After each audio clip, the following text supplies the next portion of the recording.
Pride and Prejudice, Chapter 40. Elizabeth's impatience to acquaint Jane with what had happened could no longer be overcome, and at length, resolving to suppress every particular in which her sister was concerned, and preparing her to be surprised, she related to her the next morning the chief of the scene between Mr. Darcy and herself. Miss Bennet's astonishment was soon lessened by the strong sisterly partiality which made any admiration of Elizabeth appear perfectly natural, and all surprise was shortly lost in other feelings. She was sorry that Mr. Darcy should have delivered his sentiments in a manner so little suited to recommend them, but still more was she grieved for the unhappiness which her sister's refusal must have given him. His being so sure of succeeding was wrong, said she, and certainly ought not to have appeared, but consider how much it must increase his disappointment. Indeed, replied Elizabeth, I am heartily sorry for him, but he has other feelings, which will probably soon drive away his regard for me. You do not blame me, however, for refusing him? Blame you? Oh, no.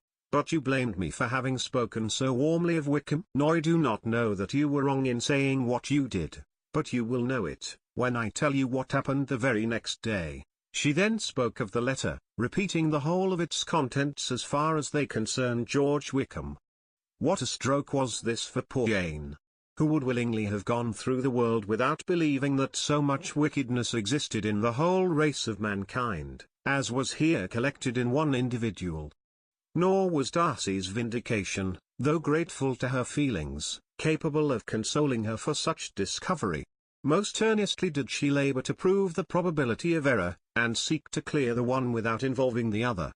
This will not do, said Elizabeth, you never will be able to make both of them good for anything. Take your choice, but you must be satisfied with only one. There is but such a quantity of merit between them, just enough to make one good sort of man, and of late it has been shifting about pretty much. For my part, I am inclined to believe it all Darcy's, but you shall do as you choose. It was some time, however, before a smile could be extorted from Jane. I do not know when I have been more shocked, said she. Wickham so very bad. It is almost past belief. And poor Mr. Darcy. Dear Lizzie, only consider what he must have suffered. Such a disappointment. And with the knowledge of your ill opinion, too. And having to relate such a thing of his sister. It is really too distressing. I am sure you must feel it so. Oh. No, my regret and compassion are all done away by seeing you so full of both. I know you will do him such ample justice, that I am growing every moment more unconcerned and indifferent. Your profusion makes me saving, and if you lament over him much longer, my heart will be as light as a feather. Poor Wickham. There is such an expression of goodness in his countenance, such an openness and gentleness in his manner. There certainly was some great mismanagement in the education of those two young men. One has got all the goodness, and the other all the appearance of it. I never thought Mr. Darcy so deficient in the appearance of it as you used to do. And yet I meant to be uncommonly clever in taking so decided a dislike to him, without any reason. It is such a spur to one's genius, such an opening for wit, to have a dislike of that kind.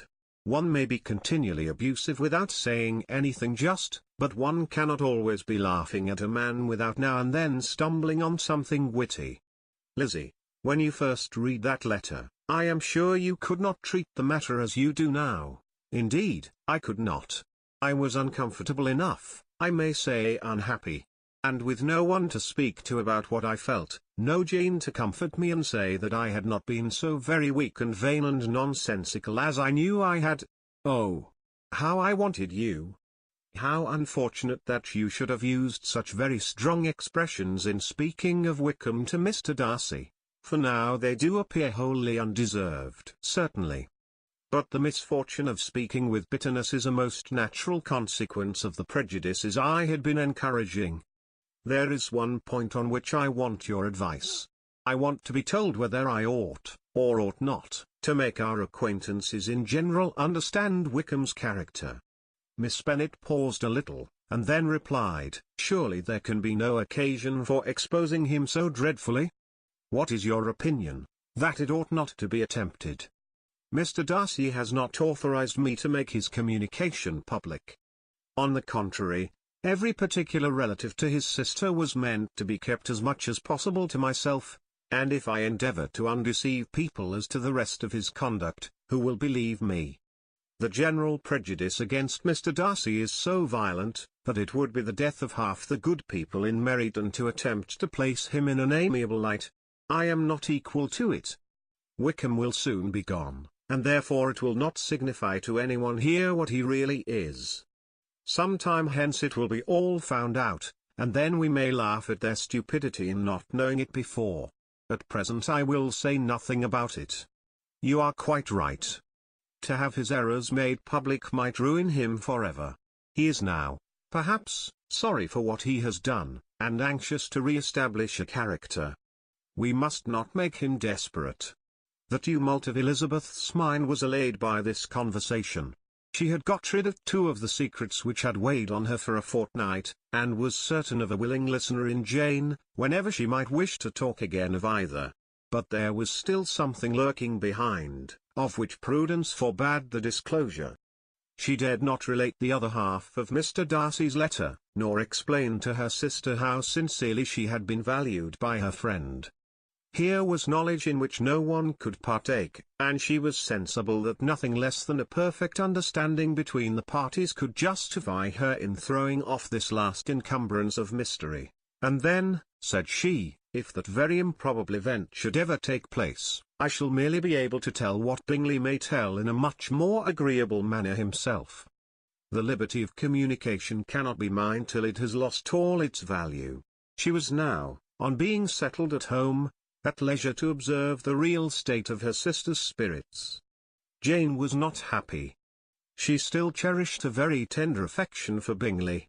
Having never even fancied herself in love before, her regard had all the warmth of first attachment, and, from her age and disposition, greater steadiness than most first attachments often boast, and so fervently did she value his remembrance, and prefer him to every other man, that all her good sense, and all her attention to the feelings of her friends, were requisite to check the indulgence of those regrets which must have been injurious to her own health and their tranquillity.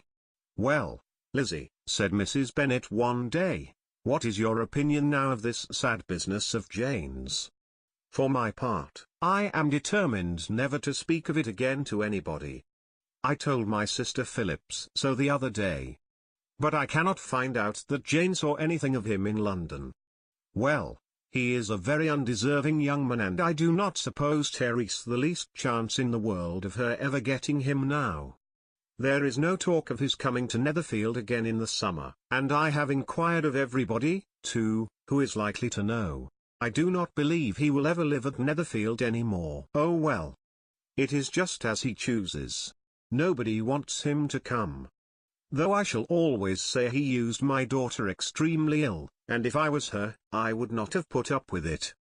Well, my comfort is, I am sure Jane will die of a broken heart, and then he will be sorry for what he has done." But as Elizabeth could not receive comfort from any such expectation, she made no answer. "Well, Lizzie," continued her mother, soon afterwards, "and so the Collinses live very comfortable, do they? Well, well, I only hope it will last. And what sort of table do they keep? Charlotte is an excellent manager, I dare say. If she is half as sharp as her mother, she is saving enough. There is nothing extravagant in their housekeeping, I dare say. No, nothing at all. A great deal of good management, depend upon it. Yes, yes, they will take care not to outrun their income. They will never be distressed for money. Well, much good may it do them. And so, I suppose, they often talk of having Longbourn when your father is dead. They look upon it as quite their own, I dare say, whenever that happens. It was a subject which they could not mention before me. No, it would have been strange if they had, but I make no doubt they often talk of it between themselves.